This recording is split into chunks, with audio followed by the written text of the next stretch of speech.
How's it going, everybody? So in this video, I just want to discuss where I currently stand with how I approach the scientific literature, mechanistic jargon, and how I believe is the most effective way to apply it to health and nutrition and everything else dealing with dynamic living organisms in a practical and everyday type of sense, to make it useful in our daily lives.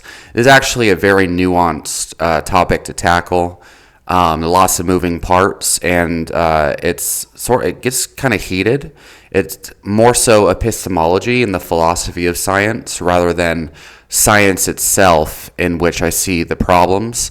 And I think having a dedicated video discussing it, especially right now, is very important because a lot of my older videos, I've gone through phases, obviously. I've had phases where my videos were very scientific and paid a lot more importance and care to discussing, mechanisms of action and how things interact and whatnot.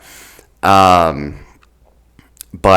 in recent times, I kind of mentioned in passing how I've kind of moved away from it as I'm explaining a deeper topic, like, the benefits of gynostemma and things like that. But this is going to be a very powerful video for those who actually listen on a deep level with an open mind and try to understand where I'm coming from and don't just pass it off as I don't know what I'm talking about.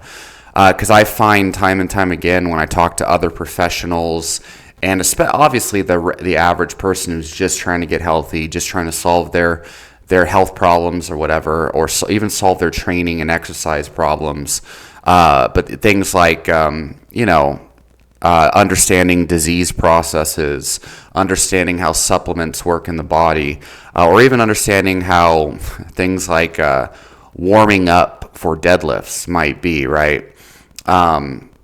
A lot of people overcomplicate a lot of these things, mostly due to experts and opinions that start with a mechanism first type of approach, right?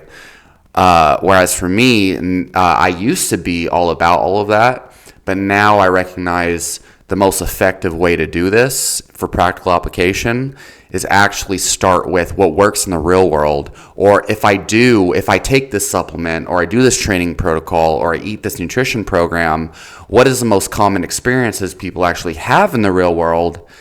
And then when we're applying it, when we run into problems, or if it's working really well, we want to use the scientific literature to understand maybe what are some of the mechanistic reasons as to why you might be having a problem with this particular supplement or this particular training protocol or whatever, or why is it working so well, and there's a really specific reason why I shifted the way I approach this. It's because as of currently, most of the protocols that I personally engage in and that I've been heavily involved in over the last, 4 years or so, are extremely counter to the common paradigms in which most people approach their health practices, their nutrition programs, or their training programs, okay? I actually have noticed that the mainstream understanding of everything from strength training and getting stronger to things like longevity and living a long time in a healthy fashion, things like nutrition, right? Like what's the healthiest diet, or what matters in nutrition to be healthy. And you can look at a whole cascade of different topics. Dating and relationships. Do not even get me started, especially in this video, as how fucked up and toxic and completely one-sided and watered down most people's understanding is of dealing with the opposite gender or sex or whatever you want to call it, right? The opposite biological sex, or how to approach dating and stuff. Even people who identify as having a high IQ, or identify as, being open-minded or being alternative to the mainstream or whatever it may be, the vast majority of them are operating from emotional kind of reaction to the opposition, right? Like an example of that would be like, you know, the red pill is bad because it's morally opposed to my big MGTOW beliefs or whatever. I don't know. Or even a better example would be like, meat is bad because, save the planet, this and that, right? Rather than like, well, there's pros and cons to everything, and it lies on the spectrum of, sort of good, sort of bad, really bad, and then there's a middle ground in between where it's sort of neutral. People are just like, no, that is bad because, like emotional reaction, right? Rather than laying it all out and dissecting, the pieces of all. There's a lot of emotion involved in scientific discussion that prevents people from having a more reasonable and balanced kind of understanding of it all. And what's amazing about not being is emotionally reactive and emotionally attached to the outcome of a discussion is that even if you are biased, you are able to give credit where credit is due to things you might disagree with, right? Especially in regards to something like, a carnivore diet, just for example, acknowledging that a lot of people do go into remission from very mysterious and seemingly unsolvable autoimmune conditions by just doing a wide sweeping elimination of all plant foods and just sticking to animal meats. People who are emotionally attached to the subject, their bias will lead them to a far-fetched conclusion like, oh, it's just, it's all placebo. It's all placebo. The placebo effect is very powerful and blah, blah, blah. And that is the reason why, following a carnivore diet helped them resolve their lupus or their, irritable bowel or like their Crohn's disease where they almost died. And the doctor said the only way to save your life is to remove a part of your colon. Saving your life and not needing surgery suddenly by just switching to a carnivore diet, that's all due to the placebo. It has nothing to do with other potential individual sensitivities or something that might be going on there. You know what I'm saying? And the reason why is because they identify all the people that follow a carnivore diet as just like zealots, and that word zealot should give it away immediately. That if they're using the word zealotry, zealots, stuff like that, or if they're calling people idiots, right? Like that's not a very academic, scientific, or even intelligent way of like deciphering information. Because that is a reflection of you being upset that people are doing something that you disagree with or have opposing beliefs or whatever. And science is all about asking questions. It's about exploring topics, and every solution you think you have generally just opens up more questions. But people, they use science usually to reinforce a sense of superiority. Like, I know better than you. I am better than you. I am doing the right thing. Here's the science to support it. All the science supports it. The totality of literature supports it, whatever. But the reality is you're not the gatekeeper of the totality of evidence, right? Anyway, and so they just do a blind sweeping approach where they label all vegans are bad because a large majority of vegans have this irrational bias about this, or all carnivore people are bad because, they think plants are poisonous and blah, blah, blah. And the fact is, not everybody who follows a, carnivore diet or a meat-based diet or whatever thinks that plant foods are poisonous or that, or anything like that, or even that meat is magic, right? But a lot of them do. But when you just overgeneralize like that, it just completely knocks out your further understanding of a subject. And the same goes for veganism. Not all vegans think all meat is bad per se, or whatever, or that the plant-based diet is be-all end-all. But a lot of them do, which is why I hardly have talked about nutrition lately, if you've noticed, and I just get irritated every time I do. And anyway. So that's just a beginning part of it, is that is there's that kind of dynamic. But the big thing is, like, for me, I'm doing everything supposedly wrong in all aspects. My strength training, okay? I've been experimenting with daily max training for like 2 years now, give or take, right? And when I'm able to be very consistent with my training. Remember, inconsistency with strength training is going to stall your results no matter what training program you do. Remember, I've been competing in jiu-jitsu and winning gold medals at different parts of the year, on top of having a very busy kind of work schedule with different kind of businesses and fields I've been in. And so it's been kind of all over the place with my progress in every field, actually. I've been, but my training has been mostly daily max training. I've been, doing like 3 months at a time where I squat close to a max every single day, do power snatches, deadlift. I was deadlifting every day while training jiu-jitsu for competition, and I still won a gold medal. And the common idea is that you're going to get injured if you just train to a max every day. You need to the CNS is going to get fried. All of these mechanistic ideas claim that shouldn't work. You shouldn't get stronger. You should get weaker, supposedly overtraining syndrome. I've made multiple in-depth videos on these things before, explaining why it's not actually true. But the only reason why people hold these beliefs is because of some mechanistic jargon that has never been proven in actual clinical trials with human beings. And there's a lot of anecdotal human experience that proves otherwise, as far as overtraining is concerned.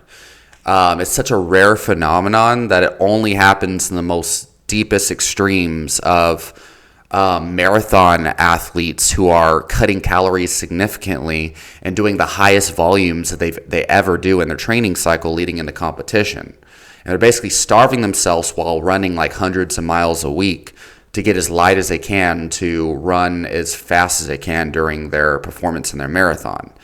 Like, overtraining doesn't happen in the average gym goer, yet most fucking gym goers are so terrified of overtraining because of mechanistic jargon that's promoted by the overly scientific, overcomplicated jargon that's promoted by these training science companies who I actually love, and I follow on a regular basis. I talk to them through social media, and I love them. Don't get me wrong. This isn't any shade at them, but the training science companies, who I'm not going to name names, right? Even certification bodies, okay, would not exist. They would not be able to justify selling you a certification course for $1,000 or justify, how the fuck do you make, 30 videos a month, right? 300 videos a year on training science if you don't overcomplicate it, the subject, and try to, be as overly detailed about every single aspect of a subject as you possibly can.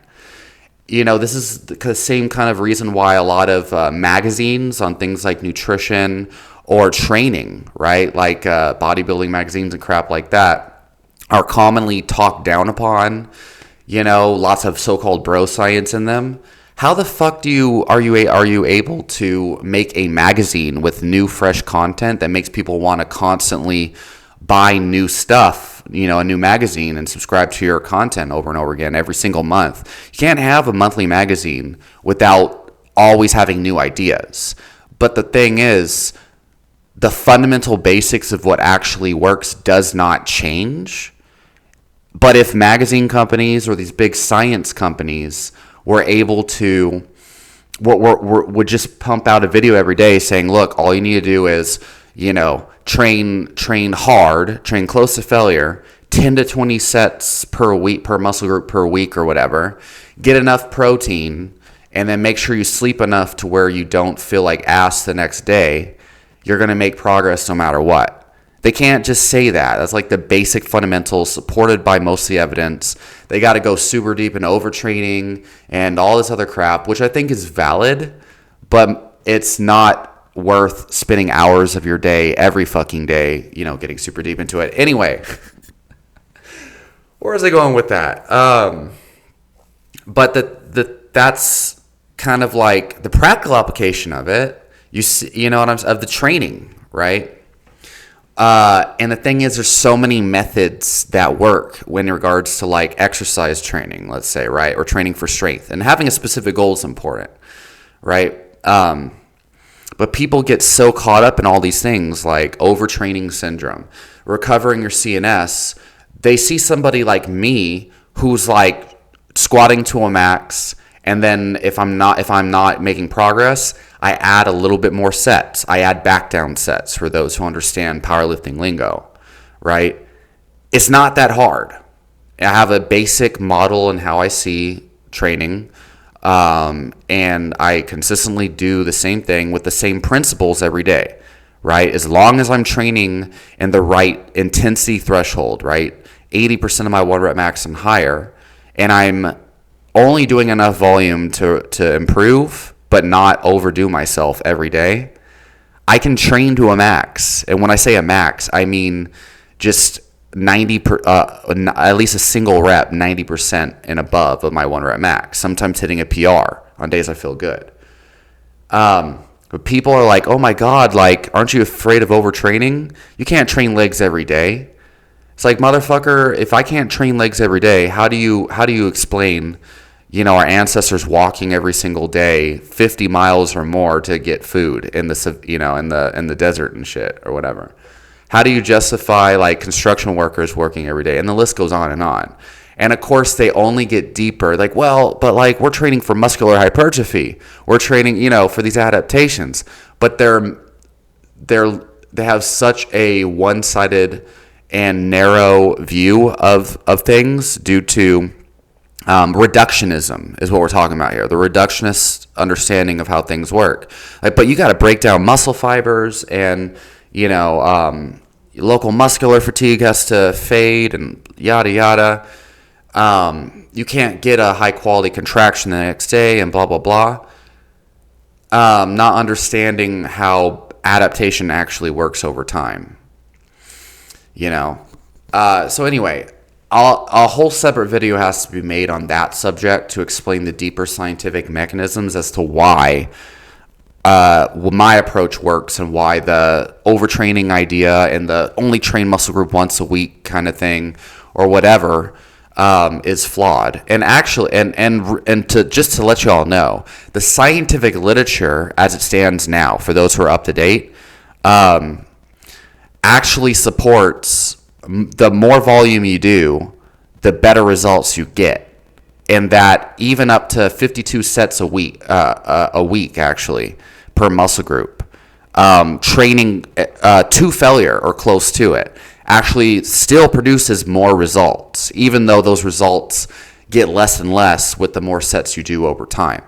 And that kind of completely negates this whole idea that you can overtrain, or too much training is bad, or that you'll go downward as you go on. Yeah, you'll get sore as fuck and you'll feel like shit, but the point is, that was actually a recent study. It's been very controversial. It's all over the training communities on YouTube and shit right now. And I've been talking to two of the researchers involved over social media about this study since it came out.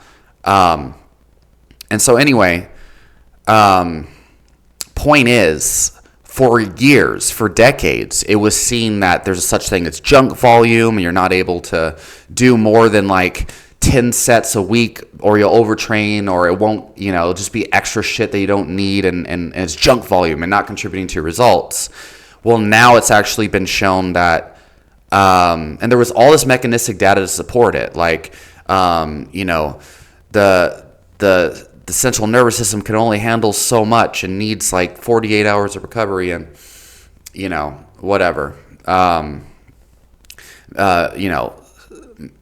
There's a maximal recoverable volume and this and that, MRV and shit like that.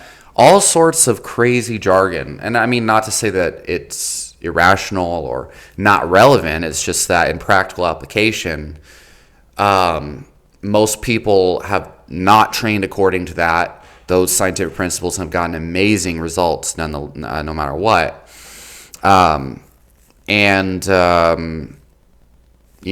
Lots of people have been underperforming for a long time because they've been trying to follow these standards of science that weren't even completely accurate to begin with, and now suddenly there's lots of science proving otherwise. Also, there's several studies showing more frequency, training more days per week, training the same muscle group several days in a row, is actually beneficial to hypertrophy and potentially more effective for strength gains, right? The Norwegian powerlifting study showing splitting the same volume up into double the days per week on each muscle group actually shows more progress. So anyway, these are just strength training, right? Then you have things like nutrition science. And I'm going to maybe make a part 2 going into actual scientific literature and the lingo and all this other stuff and breaking down scientific literature and why these things are not, like, they're commonly used in a way that takes it out of its practical relevance, right? Like the way we interpret studies is completely impractical for actually getting the best results possible in real life, right? But anyway, yeah, so I've been training completely contrary to the mainstream for a long time. And it's just interesting that most of the scientific community is now starting to catch up and recognize, oh, what you're doing, Wolfgang, and what these other squat everyday people were doing is actually not as crazy as we once thought, right? But we're just going to sweep that under the radar and not admit, oh, we were wrong, and these people should be looked at with more critical analysis and less ridicule, right? And there's been videos and anecdotes for years about people adding 50 to 100 pounds on their squats and deadlifts by just training it every day with less volume, right? And sure, there's been people that have injured themselves doing it because they just claim they train too close to their max and were trying to push for PRs too frequently. But for a deeper, if you really want to understand this subject, pretty much no one gives a fuck when I recommend books. There's like, oh no, either it's good or it's bad, and that's good enough for me. They don't want to actually understand it. But if you do want to fucking understand the science behind it, and why it's not as far-fetched as you once thought, the best book written on it, the first book written on it, to my knowledge, was Squat Every Day by Matthew Perryman. It's only like $7 on Kindle. Buy it. It's an ebook. Just read through it. And it's the most comprehensive work ever written on overtraining, work capacity, adaptation, and how to get fitter overall, and not worry about age-related decline and all these other things that is just common in most people. So that's another one that I'm going to throw out there, okay? Just that we just mentioned, age-related decline, right? I cannot begin to tell you how many people I have met that just automatically assume that testosterone levels are doomed to go down past the age of 30, or that people lose their strength and muscle tone and fitness past the age of 30, and basically they are maybe subconsciously under the impression that once you hit 30 years old, you have no hope of improving testosterone levels naturally, no hope of improving muscle mass naturally, or improving strength naturally, because you're just destined for a decline. And that if they go to the gym, their only hope is maintaining what they already have. And that is not accurate in a real world sense. For number one, as a personal trainer, that the majority of my clients, well, I can't say that. I'd say 50-50 actually. I train a lot of young clients too, but I've had hundreds of clients over the years that are almost like a lot of them over the age of 30, first of all. And second of all, a lot of them past the age of 40 and even 50, and very clearly using, various types of body composition scans. We've seen them gain muscle mass significantly, right? By proper training and nutrition. There's several studies that have actually shown, even without any resistance training whatsoever, sedentary adults past the age of 30, when they just double their protein intake, which, on average is about 80 grams at baseline per day, and they go up to about 160 grams per day with no exercise activity at all, no weight training or anything. They're still sedentary. They just double their protein intake, and they actually are able to put on something like, I think it was like 3 to 6 kilos of muscle mass in a matter of like 12 weeks or something like that. I think it was like 6.6 kilograms of lean mass or something in 12 weeks or something like that. It's something crazy. Just by doubling the protein intake. Okay? So to say that muscle mass is just destined for a decline past a certain age, with the knowledge that people put on muscle mass, in their 30s by just doubling the protein intake and not adding resistance training, it tells me that there's a lot more to the story that we're not acknowledging because we're so focused, our mind is already made up. Correlation studies show that the average adult declines in muscle mass and strength past a certain age. The average person in these correlation studies don't strength train and definitely aren't eating enough protein. You know what I'm saying? These are just average living humans that are just declining past a certain age. It has has no relevance to practical application as to what should you do.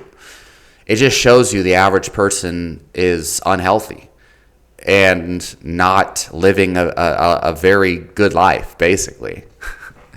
Right? Because we also know that past the age of 65, the leading indicator of longevity is muscle mass, strength gain, or strength, particularly grip strength, and bone mineral density. And the leading causes of death past the age of 65 are side effects, comorbidities from severe bone fractures, right? So using all of this evidence together, and then seeing so many people who have completely reversed, their so-called biological age, helping people to gain muscle mass in those older ages, and also just seeing these centenarians that are always praised in these documentaries.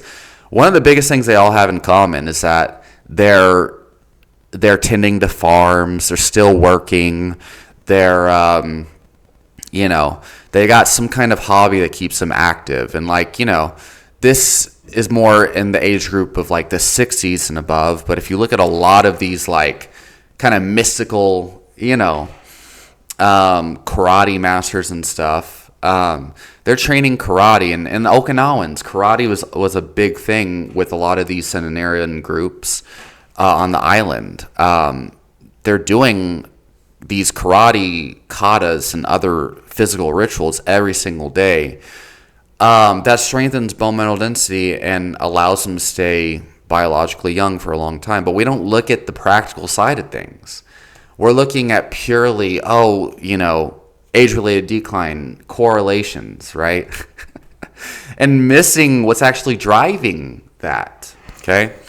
Anyway, that was a side tangent, but it's relevant to the discussion. See, and I'm going to have to make a lot of videos to get all of my points across, my thoughts across, because there's so many things I can talk about in regards to all of this. And it makes me not want to make fucking videos because no one gives a fuck about the deeper intricacies. They all just are like, oh, this is the case. And they can't stand a whole hour-long video, some guy just explaining all of the reasons why, it's a lot more complicated. You need to actually study even more. But people will just binge watch videos on the overcomplication of bullshit. Anyway, where are we going with this? So yeah, the big turning point for me was when I went carnivore. Okay, and I'm not a carnivore. I don't even like that word. Okay, it's dogmatic in its own sense. But in 2018, November 2018, I was feeling like shit all the time, not recovering from my training. I had bad insomnia. My mood and energy was shit all the time. And I can go on. And I was flabby and looked physically inflamed. But we should all know inflammation is one of those mechanistic jargon terms that people don't use the right way. But I looked inflamed, right? Right? Like, that's the other one. People always talking about inflammation, bro. People try to be highly scientific by talking about inflammation. And then when you ask them, what do you mean by inflammation? They don't, it doesn't compute. They can't even define inflammation, or muscle activation. They can't define muscle activation. That's a pet peeve of mine. Don't even get me started. It's like a disease, this using words that people don't understand and can't define, and just rolling with it and creating an entire nutrition program to try to solve inflammation, right? Trying to create an entire workout program to try to solve inactive muscles, right? Oh, you're not activating your glutes when you deadlift. Let me show you a bunch of bullshit exercises that are a waste of time, don't even improve anything, to try to fix something that's not broken, right? Somebody who can't even deadlift 500 yet. Fucking damn it. And then you're like, well, wait a second. If I'm deadlifting 400 pounds, you know what I'm saying? Even if my back is rounded, you're telling me my butt muscles are not activated? How am I standing up if my butt muscles are not activated to keep my body upright? By definition, if my butt muscles were not engaged, were not activated, okay, my pelvis would just fall apart because there'd be nothing to extend the hips. Because that's the whole purpose of the glute muscles firing. But they're not thinking about what they actually, they don't even know what the fuck they're talking about. They don't even know what they're saying, but yet they're like, charging people $50 an hour to try to solve, activate glutes and all this other crap. It is so fucking frustrating when you understand what the reality of things and the science of things, that I don't even want to fucking talk about it. I don't want to think about it. Because no one cares. It's like schizophrenia. It's crazy. All right, back to reality. Listen now. Where the fuck was I going with that? Okay. Look, here's the thing. When I literally have been eating 90% meat since November 2018. Okay. And mind you, I take a lot of tonic herbs now, but when I first started, I just did almost exclusively carnivore. And I had added fruits back during certain periods. I tried adding different vegetables and white rice and stuff like that. And these days, I don't identify as carnivore. I don't give a fuck. I'm not strict. I'm not dogmatic. I don't think plants are poisonous. But I do think it's kind of like a waste of time obsessing over how much vegetables you get, because I don't think they actually really contribute to any meaningful health outcome that could be measured with scientific, like triglyceride levels in your blood and stuff like that. Things that actually matter to disease prevention, or even nutritional completeness, adequacy. People obsess over their fiber intake and all this other stuff. And if they don't eat enough fruits and vegetables in their diet, they spend $50 on a green supplement. They think that that's actually making up for it, when the reality is that isn't even necessary. It doesn't even matter. And then a lot of people can't even eat healthy, right? Because they think healthy eating involves stuffing their body with salads. And so they just don't even try, right? When the reality is most people would easily be able to eat, a lot of meat and the vegetables that they enjoy, and a little bit of fruit here and there for their carbs if they choose to, run on carbs if they think they need it, and they're like, oh, that sounds delicious and easy to adhere to, and they'll feel 20 times better, right? But no, we got all this plant shit. Like, you got to eat all this spinach and all this other stuff, and that's eat more fruits and vegetables to be healthy, and that's being promoted. And a lot of people don't want to eat more vegetables because they don't like them, right? It's not even that powerful anyway, unless you're displacing unhealthy foods with the fibrous vegetables, and that will make a huge difference. But They don't look at it that way in the studies. They don't understand the reason why the people who eat the most fruits and vegetables in these studies, free living populations, by the way, why they're healthier than people who eat the least, because the people who eat the least fruits and vegetables in these studies are usually people who are just stuffing junk food down their pipe. The majority of their diet. If you actually have ever coached humans and you get a good look at what the average human is actually fucking eating, or you go to the grocery store and you look at people's stuff, shopping carts and stuff, you'll see that it's usually a lot of white grains, usually a lot of sodas, snack cakes, breads, crap like that is where the majority of the calories come from. That's been shown with NHANES data and other food consumption data in modern countries or whatever, first world countries or whatever. We know the average person's diet, the average person who's not eating a lot of fruits and vegetables, the majority of their calories come from refined flour. That's been shown over and over again. And red meat isn't even being consumed in a lot of these people's diets. The leading source of saturated fat is actually cheese, and it's cheese on top of pizzas and macaroni and cheese. So people aren't even, you can't even get butter in most restaurants and stuff because they've been replaced with margarine and plant-based substitutes. So you can't even get real creamer at a lot of places now. It's mostly plant-based or non, it's you can't even get real half and half. It's plant-based creamer now, hydrogenated oils and stuff.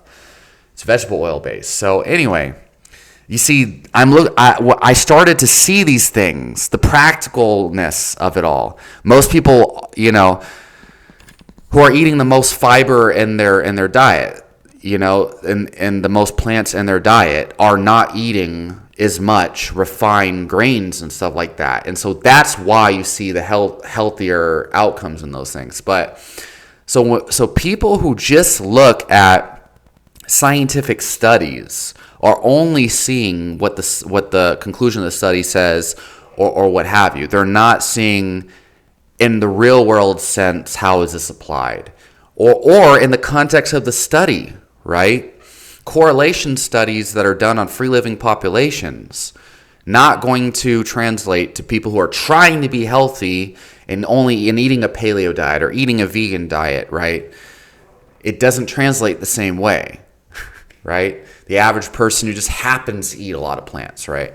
All right, anyway, when I figured out, when I noticed, that I felt better than I've ever felt in my life, my sleep, suddenly I was able to sleep. Suddenly all my strength on my training was improving.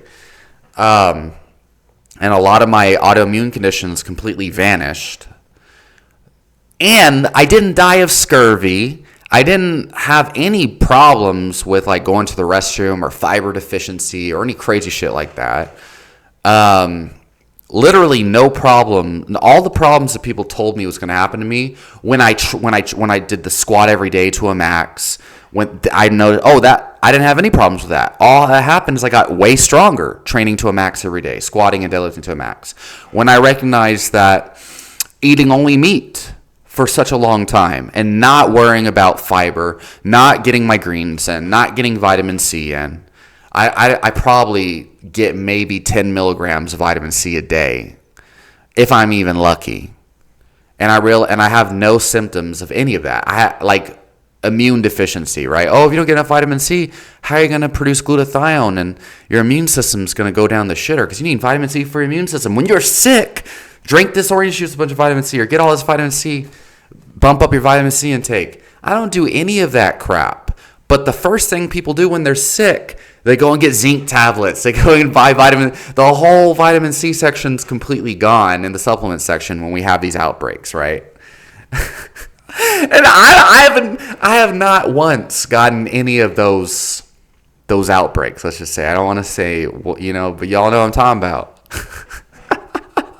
When I recognize all the shit that people in the mainstream care about, that there's all this scientific, mechanistic kind of support for, it doesn't matter. It's crazy to me how schizophrenic mainstream health, nutrition, exercise science seems to be. And exercise science is a little bit different. A lot of these people are a lot less emotionally attached, and thus they actually are a lot more progressive, right? They catch up. But nutrition's a different story. If it fits your macros, people, all that. But even a lot of these exercise scientists that have beliefs on nutrition tend to change, right? And they're a lot more open to this stuff. It just takes the right person to talk to them. But disease prevention and stuff, people are they're like, well, my grandma died of that disease. How can you say that you could cure it or prevent it or whatever? Right? It's like, whoa, bro, we're just trying to come up with solutions here. We're trying to talk about the inner workings. I didn't mean to hurt your feelings, right? Like, no, this is serious. You're going to get people killed with that. Ah! It's like, oh my God. This is a huge issue with society as a whole. And this goes into everything, politics, religion, even things as to driving safely. People are like, oh no, if you're going the fucking speed limit, you're making people driving recklessly crash. You know, you're an idiot if you drive the speed limit or below the speed limit. Like, whoa, bro. I'm on the very far right lane, you know. The more recklessly you drive, the more nervous I get, which means the more carefully I drive, you know.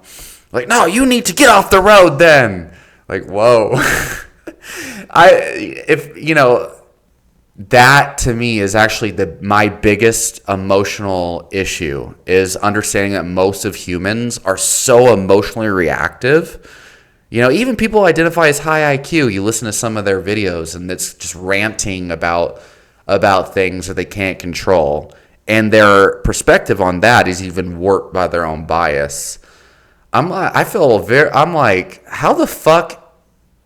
Why am I even trying to help people gain a better perspective? Like, I don't even want to think about this. It brings me so much existential turmoil, right? Anyway. Where is it going with all this? Damn it. Yeah, no. So when I realize I'm doing everything supposedly wrong and getting way better results than almost everybody who follows the mainstream advice, and getting way better results than just everybody in general.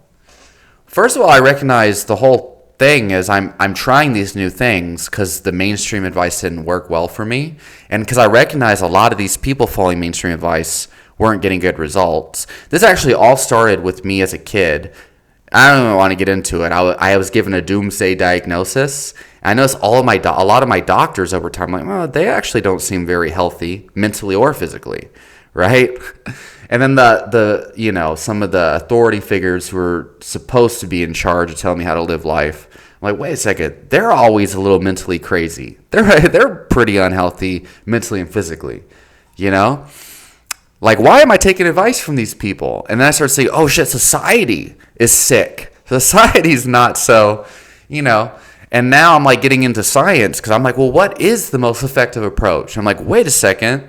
Most of the scientific literature is based on causal inferences. Google search that, define, so you can understand. It's not about proving absolute facts. Now I'm like, oh fuck, not even science knows the answers.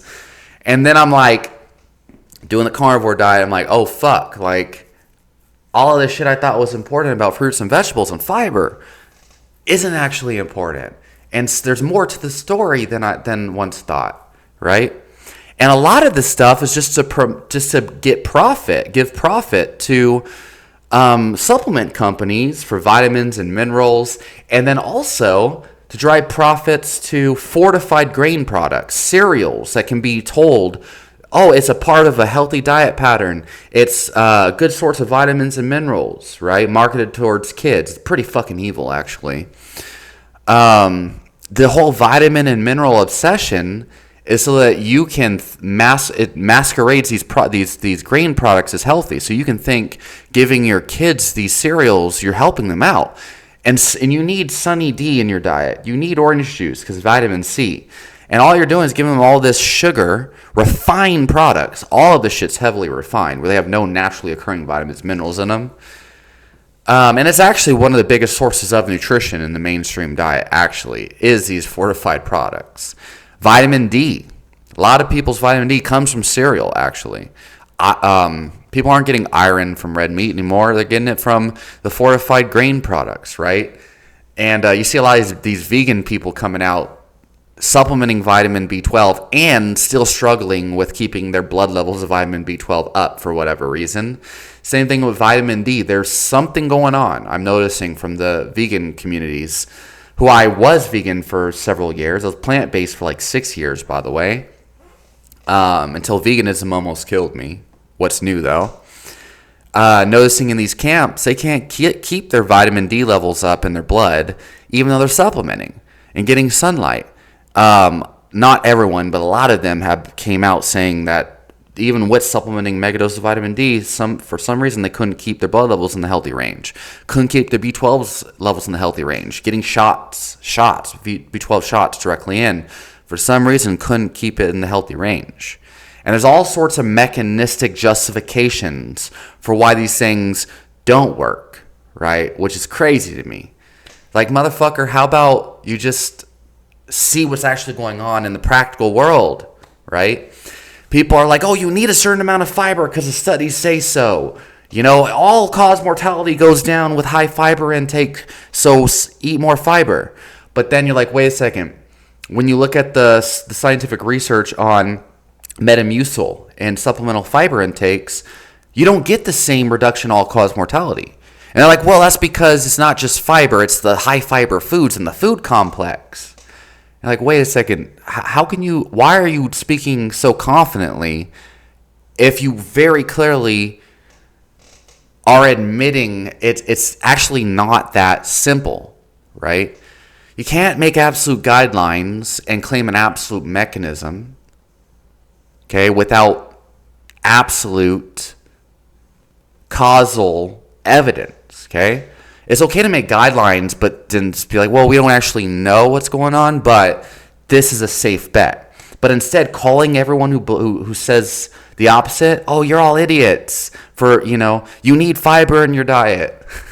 We have this very nuanced, very uncertain scientific evidence correlating something about high fiber foods to better health outcomes. Therefore, it's probably safe to eat that. But if you find that you get better results otherwise, that's perfectly fine. There might be, we don't actually know what's going on here. No, you're all idiots if you don't eat fiber and plants and this and that. Anyone who tells you don't need fiber is a zealot, is an idiot, is unresponsible. Like that's just actually not the reality. That's not scientifically accurate. That's not, you don't have enough causal evidence to go that far. But what's interesting is, over time, scientific evidence becomes clear, and really anecdotal reports in these regards, because these are very important topics, diseases and stuff. There's only so much suppression of this information that can go on.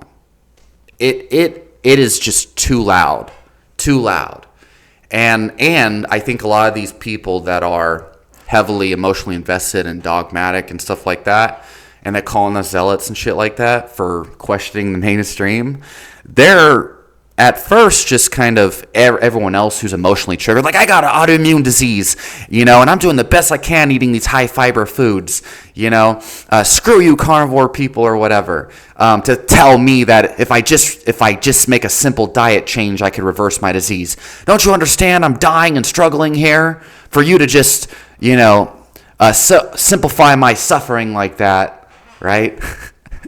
Those people just get more fuel to the flame by people like Lane Norton and these other fuckers. Y'all are just experiencing a placebo effect, you bro scientists. It's like, calm the fuck down, and have you ever tried it before? Like, no, fuck you. And then they'll block you. How dare you, having a non-emotional, kind of skeptical approach to this, you fucking zealot. It's like, damn. Okay. So, hashtag science. Sorry for asking questions and being like, hey, wait a second. What about the hundreds of thousands of people who are doing this other thing that's contrary to the mainstream, right? Doesn't that kind of make you want to question the evidence, right? Okay, but this is just correlation studies, right? And there's other subjects too. You know, I'm not going to mention things because I don't want to get this video, you know. I want to be able to be in the algorithm and things, but what are they saying? Let's see. I mean, there's a lot of things like basic metabolic rate, basal metabolic rate. A lot of evidence-based practitioners, especially fresh out of a certification course, haven't actually coached real people, and they haven't gotten people crazy fat loss results. So the majority of successful nutrition coaches or personal trainers who help people lose body fat and get good results, they make an effort to coach people to eat higher protein usually and somehow create a deficit of energy so that their body can sort of burn its own body fat for fuel. But they generally don't have people tracking calories and trying to restrict calories. And they don't have some kind of, they recognize that they have to change their approach to a number-based thing, right? Tracking calories, weighing food and shit like that, to like, hey, changing the approach to food groups and just minimizing the high caloric energy food groups, right? And obviously you shouldn't be dogmatic, right? For me, I don't tell people carbs are bad. And I always caveat my recommendations with, hey, it doesn't mean carbs are bad, doesn't mean this is bad or that is bad. It just means for this purpose in your results, maybe lowering the added fats to eat in your diet might reduce the caloric intake and translate into better fat loss, or doubling your protein intake might increase your caloric burn, and give your body the nutrients it needs to increase your metabolic rate, so you're burning more calories at rest. What people need to understand, scientific literature, if we're talking purely academic, there's clear evidence that two people with the same exact height and weight, okay, the same exact height and weight, could have a difference in basal metabolic rate, your daily amount of calories burned at rest, by up to 800 calories. You could have an 800 calorie difference in the amount of calories you burn by just existing, even though these two people have the same height and weight. So for people to use calorie calculators online and then try to get results based on these numbers that are not grounded in actual, causal scientific evidence and shit like that, or tracking your daily activity, right? People think if I do, 4 hours of walking at this heart rate and this intensity, I will burn this many calories. If you understood the scientific protocol used to create these equations, they're not in any way, shape, or form adequate to be guiding a whole training protocol to help someone get results in fat loss or disease prevention or whatever. Okay? But this is what most certification courses are based on, textbooks are based on, and they're not accounting for the fact that the methods used to create these equations and shit completely blown out of context for practical accuracy. There's individual differences that need to be accounted for. In the scientific literature, what you'll find is people with the lowest fiber intakes in disease prevention and higher disease intakes. There are people with way better health outcomes, like lower triglycerides, all this stuff, in these studies themselves. When we look at individual data sets, individual differences, there are people in the lowest plant group that have crazy good health outcomes, good health markers and stuff like that.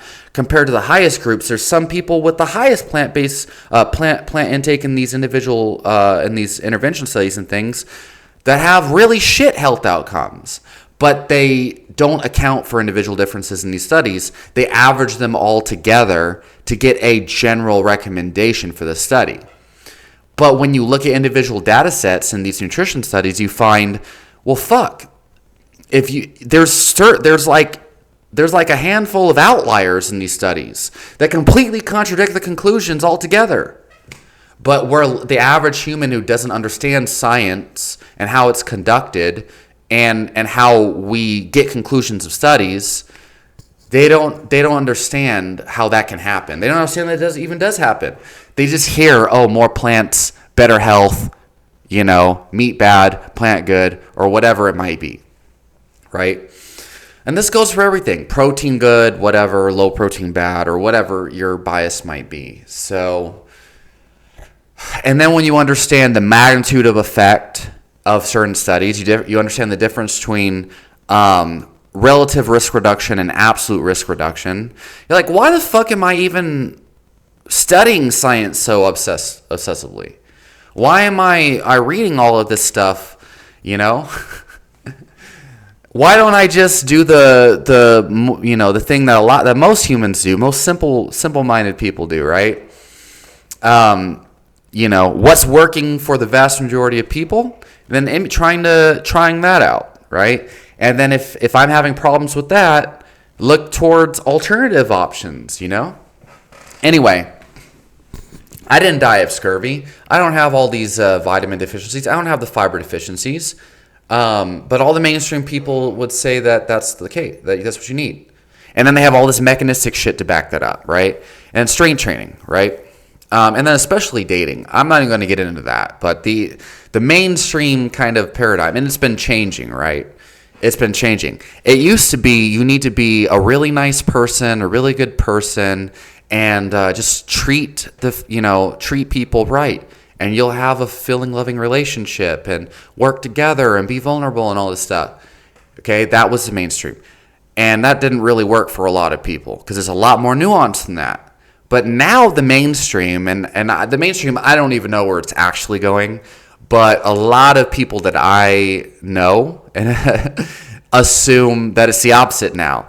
The mainstream now is like, just be independent, bro. Treat people like shit or whatever. Act like you don't give a fuck about people. Be a boss-ass bitch, independent female, gender neutral, bro.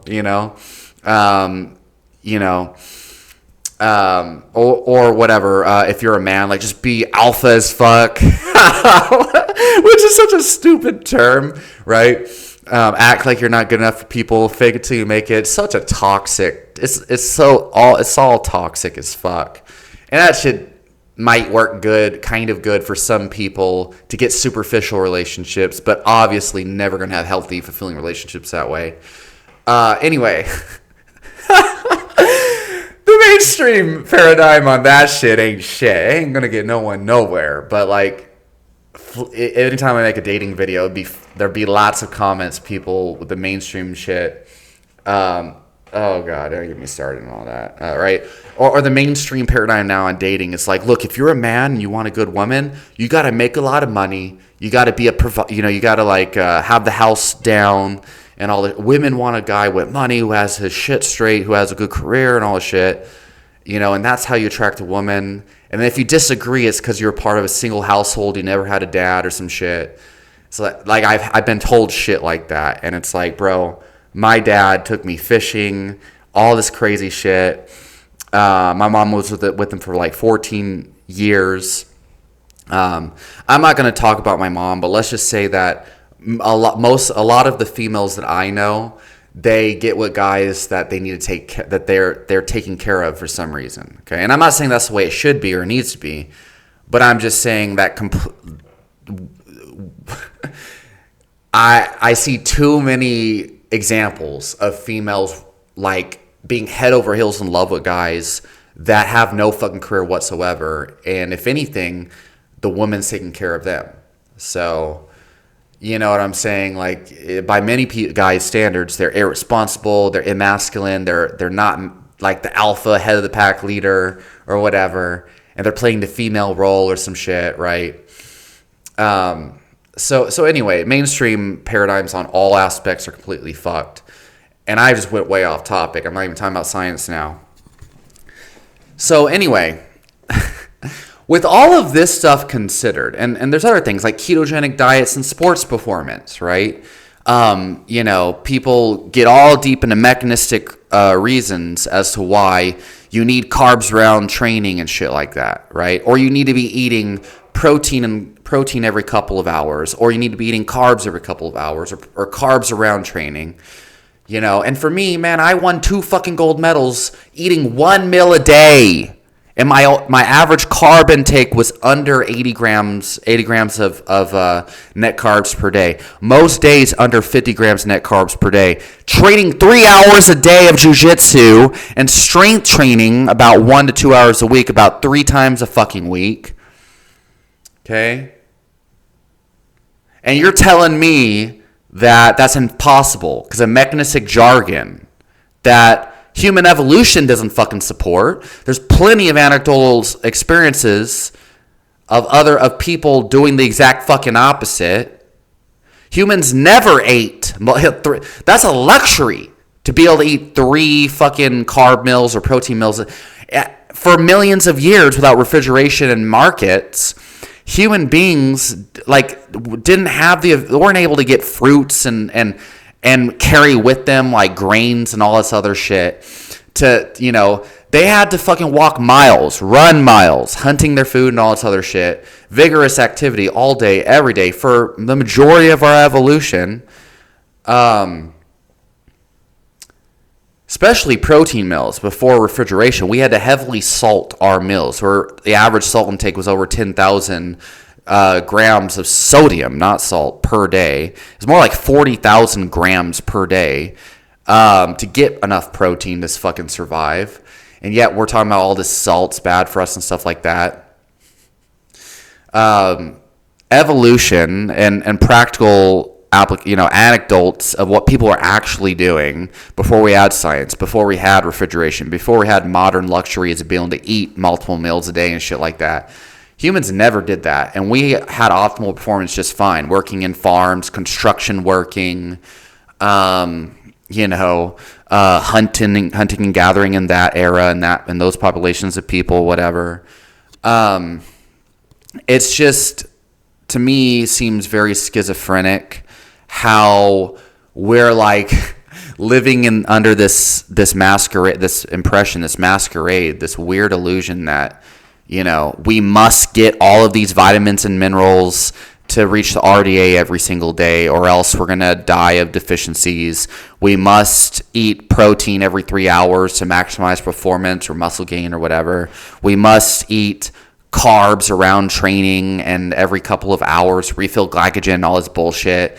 Scientific evidence shows 24 hours after a hard training routine of glycogen deprivation, no matter what the fuck you eat, okay, your glycogen's going to refill just fine. But Gatorade didn't want you to know that. That's why they funded a large amount of the research on glycogen restoration, to show you that you need their carb beverages. Same thing goes for hydration, right? Eight freaking cups of water a day and all this other bullshit. Sponsored by Nestle, right? Sponsored by the bottled water industry. Because how the fuck are you going to be able to get eight cups of water a day? The smart people will carry around a refillable water, thing with them. But, people who hyperfixate on, you got to have like the cleanest water possible, right? It's got to be triple filtered. They're going to have the hardest fucking time getting all that water in. And then you got books like Waterlogged by Timothy Noakes. No one reads books on this to figure out what's actually going on. They're just going to be consumers and just blindly fucking follow the mainstream, right? But there's a book, Waterlogged by Timothy Noakes. There's also another one, Your Body's Desperate Cry and Need for Water, that has the opposite paradigm. I've read all opposing paradigms. That's why I'm so, locked in on what I am. But, people are scared of like, what is it? Like these microplastics and shit. Even though there's no way you can actually escape it. But, and then they create a nocebo effect, right? orthorexia, where suddenly they're like, oh, fuck, like, my health problems are caused by the inevitable barrage of microplastics and radiation and all this crazy shit that I can't escape. Then they can't sleep because they're obsessing over this shit. And then they're obsessing over their sleep deprivation. And then they have insomnia. And then they're reading more biohacking advice to try to solve the insomnia and their anxiety that's caused by the biohacking and obsession with all the crazy jargon. And I'm over here like, I figured out most of that shit's all bullshit. And there's some basic shit you should focus on that gets you most of your results. And I'm feeling fucking amazing all the damn time because I follow the basic shit and practical application. And I've stopped obsessing over jargon. That shit got me nowhere. But an existential crisis. That's where that shit got me. Right? Got me stuck. Paralysis by analysis to the highest degree. Doesn't help that I have 149 IQ. All right? And my money situation for the past 20 years or whatever, 12 years has been allowing me enough time to actually study this shit for hours a day. Oh, Jesus Christ. And then the people that do engage in this crap and they're teaching all this truly pseudoscientific stuff to their clients and shit. And then wondering why their clients drop off. Wondering why they're not making money with their clients and shit. It's because you're focusing on this crazy jargon that doesn't get people tangible results that intrinsically motivates them. And you think you're doing everything right when in reality you're doing everything. You think you're doing everything right, but on paper, but not in the real world. So for me, I literally by chronometer try to get all of my vitamins and minerals every single day. Try to avoid all the things that on paper are supposed to be bad for me, all this shit. And on paper, I thought I was doing everything right, but in reality, I was getting horrible. I was actually getting opposite results. I was just horrible health, horrible energy, insomnia, everything, independent of my mental state. And when I started doing everything how I'm doing it now, great results. Anyway, what happens on paper, what's supposed to be good on paper, mechanistically, scientifically, it doesn't translate into real world results. But science is still important. Make no mistake. Now, the next level to this, okay, right? And I've been getting stronger, won gold medals, better performance than ever, eating like on average, if we're being honest, 30 to 40 grams of net carbs per day, only eating 1 meal a day. Jiu-jitsu gold medals, strength improvements, more reps on high rep Olympic lifts, and which I don't think people should be doing because form breakdown is too bad and injuries risks too high. Those are supposedly glycolytic activities, but somehow in ketosis I had better performance. And there is a study showing high advanced level CrossFit athletes actually have better performance on keto, but I don't tell people that that's what they should do. But it's just possible, and it's not impossible like people claim based on mechanistic jargon. So look, if with all of this considered, if correlation evidence and epidemiology research is flawed and doesn't translate into real world outcomes, then what makes you think mechanistic studies where they take isolated rat testicles in a test tube and expose it to isolated plant molecules or whatever to get a certain result? What makes you think that research could be of any practical use whatsoever or valid? Imagine that, like real world populations of people doing real world things, getting real world results in studies, and then realizing like how flawed a lot of that is. And now you're like, oh shit, you isolated rat testicle, isolated plant compound, getting a conclusion in a study, and then that is backing up this whole broccoli improves testosterone or broccoli lowers testosterone, right? Based on this rat trial, right? Or these people in my comments. And by the way, I love this conversation, so please don't feel attacked. But, who's like, oh, I found that, Mucuna and L-Dopa acting on the dopamine D1 receptor can upregulate it in a way that might cause all the same side effects of a Parkinson's disease drug. Or, or even discussing neurochemical imbalances at all, right? Like, bipolar disorder is a neurochemical imbalance in the brain, and it involves D1 receptor of this and that in schizophrenic patients, and the serotonin receptor H21A and the HPA axis, and it's involved in cortisol secretion and how it interacts with the hypothalamus.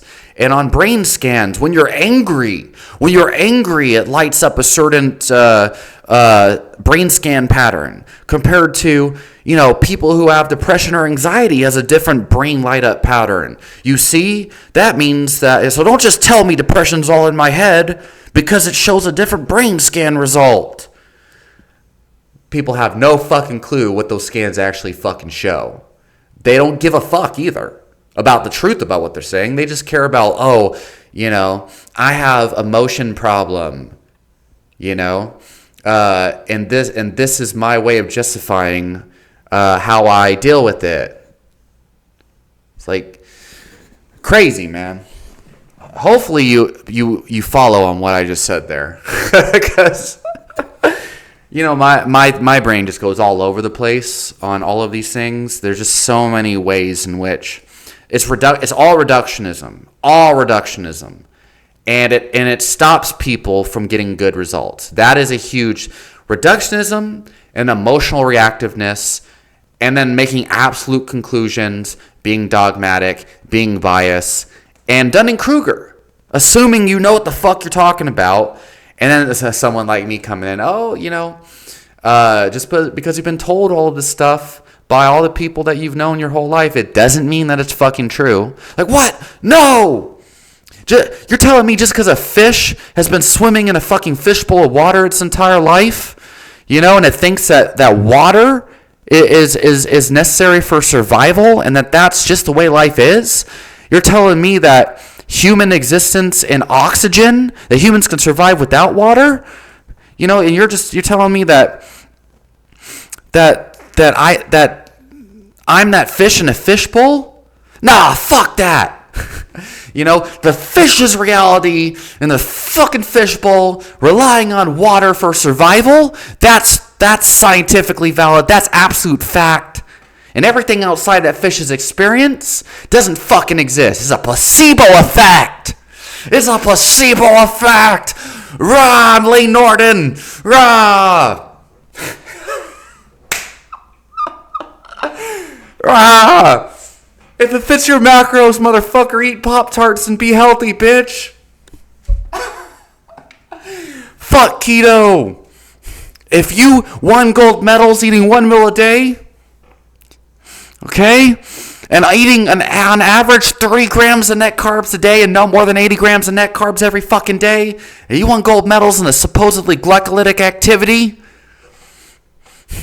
and you can fucking eat a carnivore fucking diet for 5 fucking years and not experience scurvy, not experience fiber fucking deficiency, motherfucker. If you can squat to the max every day and keep gaining strength and walk out of the gym without being sore and not experience overtraining or overuse injuries or knee problems, if you could be a construction worker and make a fucking lot of money, right, and not be in debt that your PhD in sports science might make you in debt for a long time, and technically get a better net positive outcome from the amount of money you're getting, right, with less work involved. I know people that, anyway, let's continue with this, right? Because they all don't exist. It's all placebo effect. Y'all are doing it all wrong. My scientific degree is worth something.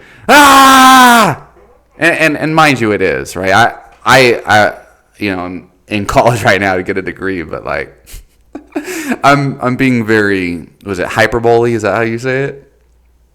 And that's all sarcasm, guys, just so y'all know. That's sarcasm. It's all placebo, y'all. You know? You need my information. You need my complicated jargon and my degree. You need to be obsessing over biohacking and buy my new book full of new biohacks. You need to subscribe to my magazine to get the latest bro split that's not backed by scientific research, right? You can't just train to a max every day and follow your body signals and get stronger. You need coaching. You need my coaching. You need my complicated nutrition programming and coaching and all this shit, right? You need my supplement coaching to find out the best supplements for you. You need hair mineral analysis. You need, to follow, to work with a freaking naturopathic medicine doctor for 10 years and still have problems, right? Like a rat on a spinning wheel getting nowhere, right? But at least you're doing the right thing on paper, right? Like, man, if I would have fucking followed that ideology, I would probably still be in a hospital, a mental hospital, actually, right? I would probably still be suffering with chronic intestinal disease, probably still struggling with psoriasis and skin conditions, probably not be competing in jiu-jitsu and getting, I would definitely not be competing. I would have not been able to train at this level, even though this is kind of like a local tournament. 15 pounds heavier than me, obliterated 4 different opponents, eating 1 meal a day. Didn't eat that fucking day that I won the tournament. Anyway, yeah, so, all right, this has gone long enough. I'm going to make a more in-depth video explaining the nuances of scientific research and stuff, but if you really want to kind of understand the deeper, more nuanced, more scientific, mechanistic, and jargon-filled understanding of this, you might be able to get a good understanding by going to my playlists on like I have videos on sleep deprivation and why the science is not about 8 hours of sleep on average, or why you shouldn't worry if you're only getting under 6 hours sleep a night. It's probably not going to have any long-term problems. I have videos on that in my playlist, so go to my playlist section and look at that. I have videos on the RDI, breaking down the different studies about recommended daily intake of nutrients. Why is you probably don't have to worry about getting about vitamin deficiencies unless you're diagnosed by a doctor as having a deficiency. You don't need to obsess over it. You don't need multivitamins. I have videos explaining breaking down the scientific literature on that. I have videos on the gut microbiome and why gut health and obsessing over probiotics and shit like that, and even buying probiotics. I used to spend $100 a month on that shit.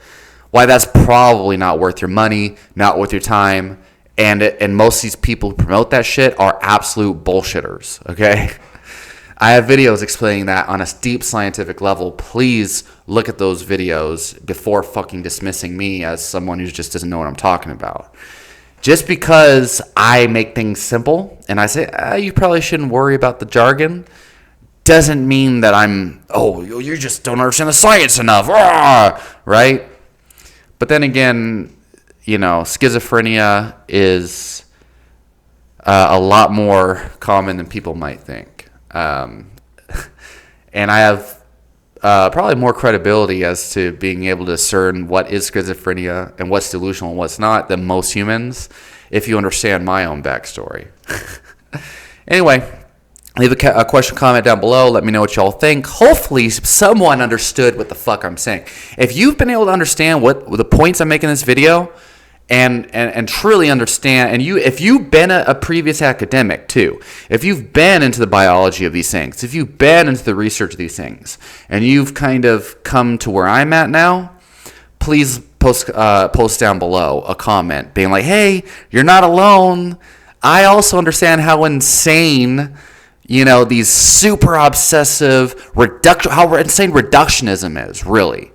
Reductionism versus complexity is what this is. Let me know in the comments, and I'll talk to y'all next time.